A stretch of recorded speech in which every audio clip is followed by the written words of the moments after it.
नमस्कार। उत्तराखंड में आप सभी का स्वागत है। मैं हूं नीलू और बुलेटिन में बात सीएम धामी की करें तो सीएम ने लैंसडाउन में 90 करोड़ की योजनाओं का शिलान्यास किया है। धुआंकोट में आयोजित कार्यक्रम में सीएम के साथ विधायक दिलीप रावत, कैबिनेट मंत्री बंशीधर भगत मौजूद रहे। वहीं इस दौरान सीएम ने कहा कि सरकार लगातार जनहित के फैसले पर काम कर रही है, विकास का काम किया जा रहा है। तो धुआंकोट में आज बड़ी सौगात, यहां पर कार्यक्रम का आयोजन किया गया था। हम आपको बता दें कि सीएम ने लैंसडाउन में 90 करोड़ की योजनाओं का शिलान्यास किया है। धुआंकोट में आयोजित कार्यक्रम में सीएम के साथ विधायक दिलीप रावत, कैबिनेट मंत्री बंशीधर भगत मौजूद रहे। वहीं इस दौरान सीएम ने कहा कि सरकार लगातार जनहित के फैसले ले रही है और विकास का काम किया जा रहा है। सबसे पहले लोकहित है, जनता का हित है। हमारी आम जनता, सामान्य जनता और समाज के अंतिम छोर में खड़े हुए व्यक्ति तक जब तक विकास नहीं पहुंच जाता तब तक ये हमारा एजेंडा पूरा नहीं होगा। हम उस एजेंडे को पूरा करने के लिए लगातार आगे बढ़ रहे हैं। अभी आपने देखा होगा आंगनबाड़ी की बहनें, मैं जहां जाता हूं वहीं मंच पर आ जाती है। मैं उनका धन्यवाद करना चाहता हूं। वैसे तो सभी आ रहे हैं आपको देख के। सबसे पहले हमने आंगनबाड़ी बहनों का, आशा बहनों का, पुलिस कर्मियों का ग्रेड पे का मामला हो, शिक्षकों का वेतन बढ़ाना हो, या हमारे ग्राम प्रधानों का या त्रिस्तरीय पंचायत में काम करने वाले सभी का हो, क्षेत्र पंचायत हो, जिला पंचायत हो, सभी का हमने मामले बढ़ाया, सभी को उसमें शामिल किया है। और देहरादून से खबर है, जहां पर बीजेपी के प्रचार को लेकर हरक सिंह रावत ने कहा कि पार्टी उन्हें फ्री हैंड कर चुनाव प्रचार में लगाए, इससे पार्टी को फायदा होगा और बीजेपी को 70% सीटें जिताकर दूंगा। हरक ने बताया कि इसे लेकर उन्होंने छोटे से बड़े नेताओं से आग्रह किया। वहीं कोटद्वार से चुनाव लड़ने पर कहा कि अगर वहां से चुनाव लड़ना पड़ा तो मैं पहले से भी ज्यादा वोटों से जीत कर आऊंगा। आज बहुत मुझे घमंड नहीं है अपने ऊपर, लेकिन मुझे आप कहीं भी आप जिम्मेदारी देंगे, मैं कोशिश करूंगा उस जिम्मेदारी पे खरा उतरने की। और मैंने कहा अगर आप मुझे 10 सीट दे दो तो मैं ये तो नहीं कह रहा हूं मैं 110 सीटें जितवा दूंगा, या 20 सीटें दे दो, मैं ये तो नहीं कहूंगा कि मैं 120 सीटें जितवा दूंगा, लेकिन इस बात की गारंटी 70% सीटें जितवाने में कामयाब रहूंगा। और अल्मोड़ा विधानसभा के अधिकांश सीटों पर भाजपा और कांग्रेस में टिकट को लेकर घमासान मचा हुआ है। दोनों ही पार्टियों में कई दावेदार सामने आ रहे हैं। वहीं पार्टियों को अब बगावत का डर सताने लगा है।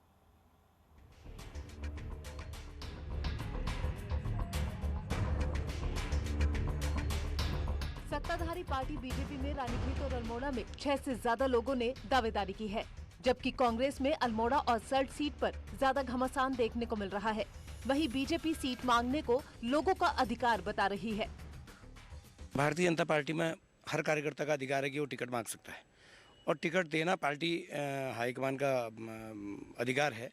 और हमारे वहाँ हर कार्यकर्ता, हर नेता अभी संगठन के साथ काम कर रहा है और दावेदारों की लंबी फहरिस्त है। पार्टी को कोर कमेटी तय करेगी कि कौन प्रत्याशी होगा। वहीं कांग्रेस की चुनाव समिति की कमान हरीश रावत के पास है। हालांकि उनका कहना है कि सीट पर फैसला तो आला कमान करेगा, लेकिन पार्टी के लिए ज्यादा मुश्किल उन सीटों पर रहने वाली है जहां ज्यादा दावेदार हैं। जागेश्वर, द्वाराहाट और रानीखेत को छोड़कर सभी सीटों पर कांग्रेस में दावेदार ज्यादा हैं। शुरू में होता है, लेकिन जब पार्टी का निर्णय होगा तो मुझे पूरा भरोसा है सब लोग फिर एक दिशा में चलेंगे। प्रदेश में हमेशा से राजनीतिक लड़ाई बीजेपी और कांग्रेस के बीच रही है, लेकिन इस बार आम आदमी पार्टी की एंट्री के बाद मुकाबला रोचक हो गया है। न्यूज़ 18 के लिए अल्मोड़ा से किशन जोशी की रिपोर्ट। और विधानसभा चुनाव को लेकर राजनीतिक दल मजबूत उम्मीदवारों की तलाश में जुटे हैं, लेकिन कई सीटों पर दावेदारों की फौज पार्टियों का सरदर्द बन गई है। तराई की गदरपुर सीट पर कांग्रेस का हाल भी कुछ ऐसा ही है, जहां पर एक अनार 100 बीमार वाली स्थिति है।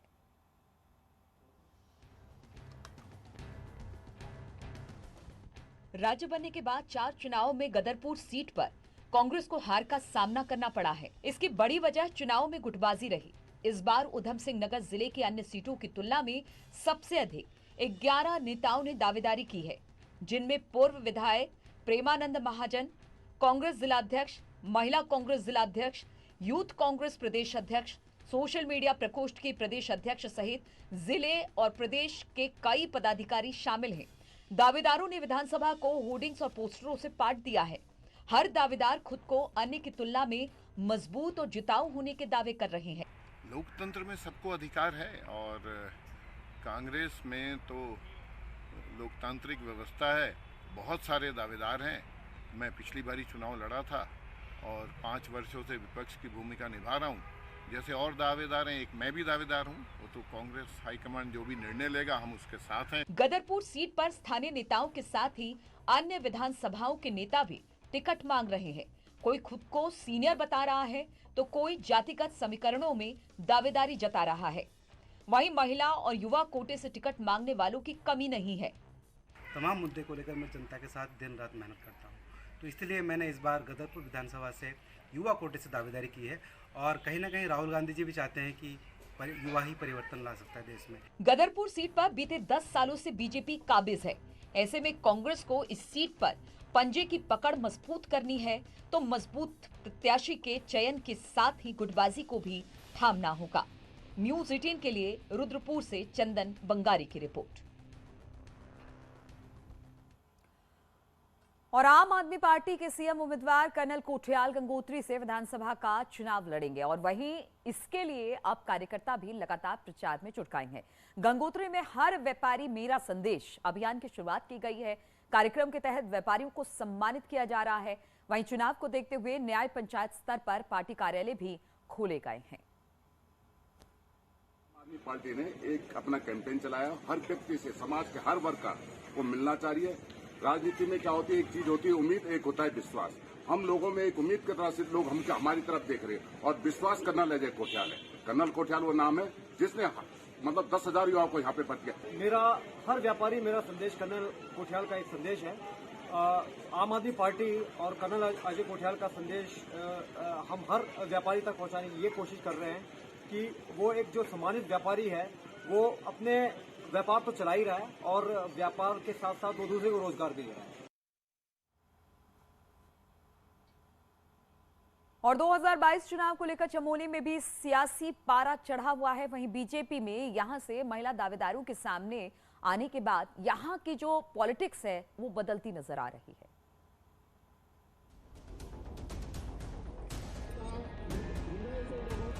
बीजेपी की महिला प्रत्याशियों में चंद्रकला देवी, जोशीमठ की मीना भंडारी, जोशीमठ की पूर्व नगरपालिका अध्यक्ष रोहिणी रावत, चमोली की पूर्व जिला पंचायत अध्यक्ष विजया रावत ने अपनी अपनी दावेदारी आगामी विधानसभा चुनाव को लेकर कर दी है। मेरे लिए संगठन सर्वोपरि है, तो जो संगठन का निर्णय होगा वो मेरे लिए सर्वोपरि होगा। और जहाँ तक महिला सीट की बात है, अगर महिला सीट होगी तो मजबूती से मेरी भी दावेदारी होगी। भारतीय जनता पार्टी वैसे भी बहुमत से उत्तराखंड में आ रही है। मैं भी भारतीय जनता पार्टी बद्रीनाथ सीट से इस बार इलेक्शन लड़ना चाहूंगी। बद्रीनाथ और कर्णप्रयाग विधानसभा सीट पर अभी तक कोई भी महिला विधायक नहीं रही है। केवल थराली विधानसभा सीट पर भाजपा की मुन्ना देवी वर्तमान में विधायक हैं और बद्रीनाथ विधानसभा सीट पर महिला प्रत्याशी को टिकट देकर पहाड़ पॉलिटिक्स में कुछ नया करने का काम करेगी या फिर पहले की तरह इनके हाथ खाली रहते हैं। जोशीमठ से न्यूज 18 के लिए नितिन सेमवाल की रिपोर्ट। और उत्तराखंड के आरटीआई एक्टिविस्ट आजकल एक अलग दिक्कत में फंसे हुए हैं। दरअसल सूचना आयोग में लंबे समय से कुछ पद खाली हैं, जिसकी वजह से आरटीआई एप्लीकेशंस के मामलों में सुनवाई टल रही है। प्रदेश में मुख्य सूचना आयुक्त समेत 3 पद लंबे समय से खाली पड़े हैं और ज्यादातर मामलों की सुनवाई नहीं हो पा रही है। मुख्यमंत्री का कहना है कि सरकार सूचना आयोग में पेंडेंसी को लेकर चिंतित है और इसका समाधान जल्द ही खोजा जाएगा। सूचना मिलनी है वो मिल जाएगी आयुक्त के डिसीजन के अकॉर्डिंग, बट क्योंकि अब सूचना आयुक्त ही नहीं है यहाँ, जब सूचना आयुक्त नहीं है तो सुनवाइयाँ बहुत दिनों से पेंडिंग चल रही हैं और इस टाइम अगर आप लोक सूचना आयोग की साइट पे जाके देखेंगे तो बहुत ज़्यादा लंबी चल रही हैं सूचनाएं। अब सुनवाई जो हो ही नहीं रही, पेंडेंसी बढ़ती जा रही है। जो सुनवाई होगी पेंडेंसी और अपीलों की सुनवाई की और जो खर्चा हो रहा है अगर उसको कैलकुलेट करेंगे तो मैं समझता कम से कम एक सुनवाई का खर्चा 7-8 हज़ार रुपये पड़ेगा। वो खर्चा किस पे? और विकासनगर से खबर है, जहां पर उत्तराखंड पुलिस में डीआईजी के पद से रिटायर्ड जगत राम जोशी लगातार समाज सेवा के काम में जुटे हैं और इनकी इस मुहिम से कई लोग भी जुड़ रहे हैं, जिसका फायदा गरीब और जरूरतमंदों को हो रहा है। रिटायरमेंट के बाद से जगत राम जनजातीय क्षेत्र जौनसार बावर में लगातार एक्टिव दिखाई दे रहे हैं और लोगों की मदद भी कर रहे हैं। गरीबों के बीच कंबल वितरण कर रहे हैं। तस्वीरें हम आपको दिखा रहे हैं किस तरह से उनका कामकाज चल रहा है और किस तरह से वो जरूरतमंदों की मदद कर रहे हैं। क्षेत्र में लगातार अपने यहाँ काम करते रहते हैं। हालांकि इधर नौकरी की वजह से छुट्टी कम होने की वजह से इधर आना इनका इतना ज़्यादा नहीं होता था, तो जिस क्षेत्र में रहते थे वहाँ इसमें बिल्कुल पंक्चुअली काम करते थे। अभी रिटायरमेंट के बाद ये इस क्षेत्र में योगदान दे रहे हैं। देखिए, विंटर के सीजन में मैं पिछले लगभग 20 वर्षों से इस तरह के कार्यक्रम आयोजित करता हूँ। सर्विस के दौरान जहाँ भी मेरी पोस्टिंग रही है वहाँ पर ये कार्यक्रम होता था, क्योंकि अब सेवानिवृत्ति के बाद अब मैंने अपना जौनसार बाबर के क्षेत्र को चिन्हित किया है, तो जो गरीब लोग बाग हैं उनके लिए ये प्रोग्राम रहता है। और प्रदेश में एक बार फिर धीरे धीरे कोविड के मामले लगातार बढ़ रहे हैं। पिछले 3 हफ्तों में कोरोना के मामले लगातार बढ़े हैं। वहीं नए वेरिएंट ओमिक्रॉन के खतरे को देखते हुए प्रशासन भी अलर्ट मोड पर आ गया है। प्रशासन ने एयरपोर्ट पर पहुंचने वाले यात्रियों को कोविड की केवल RT-PCR नेगेटिव रिपोर्ट लाने पर ही जिले में एंट्री देने की बात कही है। लगातार हम लोग जो है चेकिंग कर रहे हैं। RT-PCR चेकिंग हम एयरपोर्ट में हर जो व्यक्ति जो बाहर से आ रहा है उसका हम लोग RT-PCR चेकिंग कर रहे हैं। और जो हमारा बॉर्डर है आशारोडी बॉर्डर, वहाँ पे रैंडमली हम RT-PCR चेकिंग कर। और उत्तरकाशी से खबर है, जहां पर नौगांव के कृष्णा गांव में देर रात आग लगने से 2 मंजिला मकान जलकर खाक हो गया। आग लगने की वजह शॉर्ट सर्किट बताई जा रही है। आग इतनी विकराल थी कि घर में रखा सारा सामान पल भर में जलकर खाक हो गया। घटना करीब 2 बजे रात की बताई जा रही है। वहीं आग लगने के बाद परिवार वालों ने किसी तरह से भागकर अपनी जान बचाई। घटना के बाद इस घर में रहने वाले 3 परिवार बेघर हो गए हैं। वहीं काफी मशक्कत के बाद आग पर काबू पाया जा सका।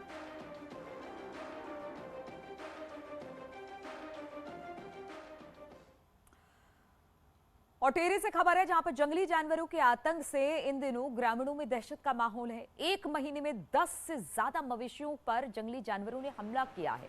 वहीं वन विभाग अब पूर्व सैनिक की मदद लेने जा रही है, जिससे जंगली जानवरों के आतंक को कम किया जा सके। पिछले 1 महीने में ढुंग, मंदार, बडून, देवीधार, गहड़ सहित कई गांवों में गौशालाओं और छानियों की छत तोड़कर जंगली जानवर गाय और बैलों पर हमला कर चुके हैं। दहशत का माहौल बना हुआ है और पता लगा कि वहाँ पर कोई रात को जंगली जानवर आ रहा है और जंगली जानवर जैसे छानियाँ बनी है वहाँ पर उनकी छत तोड़ करके अंदर घुस रहा है और जैसे बैल वगैरह गाय वगैरह है। अनुमान किया जा रहा है कि ये भालू है और वो गांव में दूर बनी छानियों में जाके बैलों को नुकसान पहुंचा रहा है। तो हमने अपने स्टाफ को गश्त के लिए लगा दिया है। कोशिश है कि गाँव में जो पूर्व सैनिक हैं या और हैं उनकी एक टीम बना के वो गश्त टाइप करें ताकि जानवर को दूर भगाया जा सके और क्षति को रोकी जा सके। और रुकेंगे यहाँ पर छोटे से ब्रेक के लिए। जय हो गंगा महारानी। सौगंध हमें है इस गंगा की, हर बात आप तक पहुंचाएंगे।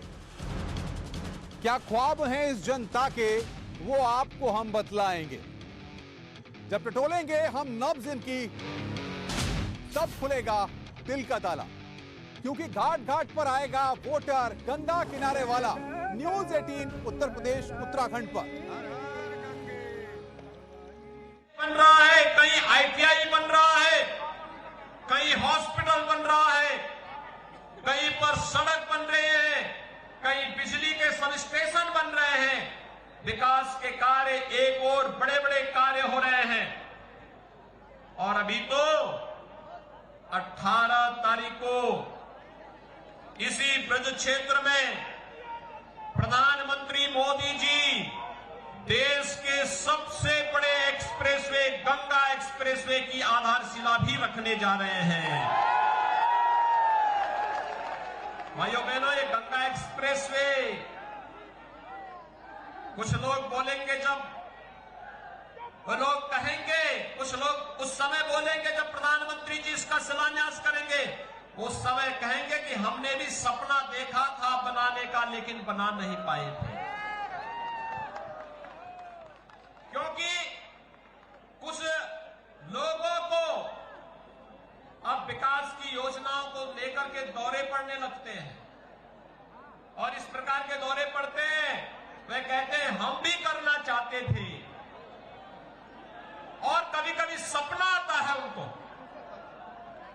लेकिन सच्चाई तो ये है कि केंद्र और प्रदेश सरकार मिलकर के जिस प्रकार की योजनाओं को लेकर के सर्वांगीण विकास के पथ पर आगे बढ़ी है, अब सही समय है एक एक बूथ अध्यक्ष अपने अपने बूथ का प्रबंधन करके बूथ जीता तो बूथ जीता तो बूथ जीता तो बूथ जीता तो और यह जिम्मेदारी संभाल लेगा। तो भाइयों बहनों, 325 प्लस भारतीय जनता पार्टी करेगी, 325 प्लस भारतीय जनता पार्टी प्रदेश के अंदर करेगी। माननीय राष्ट्रीय अध्यक्ष जी प्रदेश के इस चौथे क्षेत्रीय बूथ अध्यक्ष सम्मेलन में आए हैं, और भाइयों बहनों, हर जगह गोरखपुर, कानपुर, पश्चिम में, ब्रज में, हर जगह उनको ये उत्साह देखने को मिल रहा है, और इस उत्साह के साथ आप सबको जोड़ने के लिए हम लोग आए हैं। मुझे एक बात बताइए कि क्या सपा की सरकार के समय अयोध्या में राम मंदिर बन जाता? राम मंदिर बनने से खुश हैं? गांव के लोग खुश हैं? शहर के लोग? तो क्या घर घर बताओगे? कल प्रधानमंत्री जी काशी विश्वनाथ धाम का भी लोकार्पण करने जा रहे हैं। क्या काशी विश्वनाथ धाम कांग्रेस बनाती, गोवा बनाती और बबुआ से उम्मीद करते थे क्या? तो भाइयों बहनों, जो ना उम्मीद है जनता से बताइए, वे हमेशा ना उम्मीद ही रहेंगे। और इसीलिए आप सबका आह्वान करने के लिए आए हैं। आस्था का सम्मान भाजपा ने किया, भाजपा सरकार ने किया, गरीब का कल्याण भारतीय जनता पार्टी की सरकार ने किया, माफियाओं को ठिकाना भारतीय जनता पार्टी की सरकार ने लगाया, बेटी और बहन की सुरक्षा की गारंटी भारतीय जनता पार्टी ने दी, विकास के कार्यक्रमों को तेजी के साथ आगे बढ़ाने का कार्य भारतीय जनता पार्टी ने किया। तो चुनाव के समय वोट लेने का भी अधिकार भारतीय जनता पार्टी को ही होना चाहिए। सहमत हैं? सभी लोग सहमत हैं? दोनों हाथ उठा करके मेरे साथ बोलेंगे। दोनों हाथ, जहां तक आवाज जा रही है, दोनों हाथ उठाइए।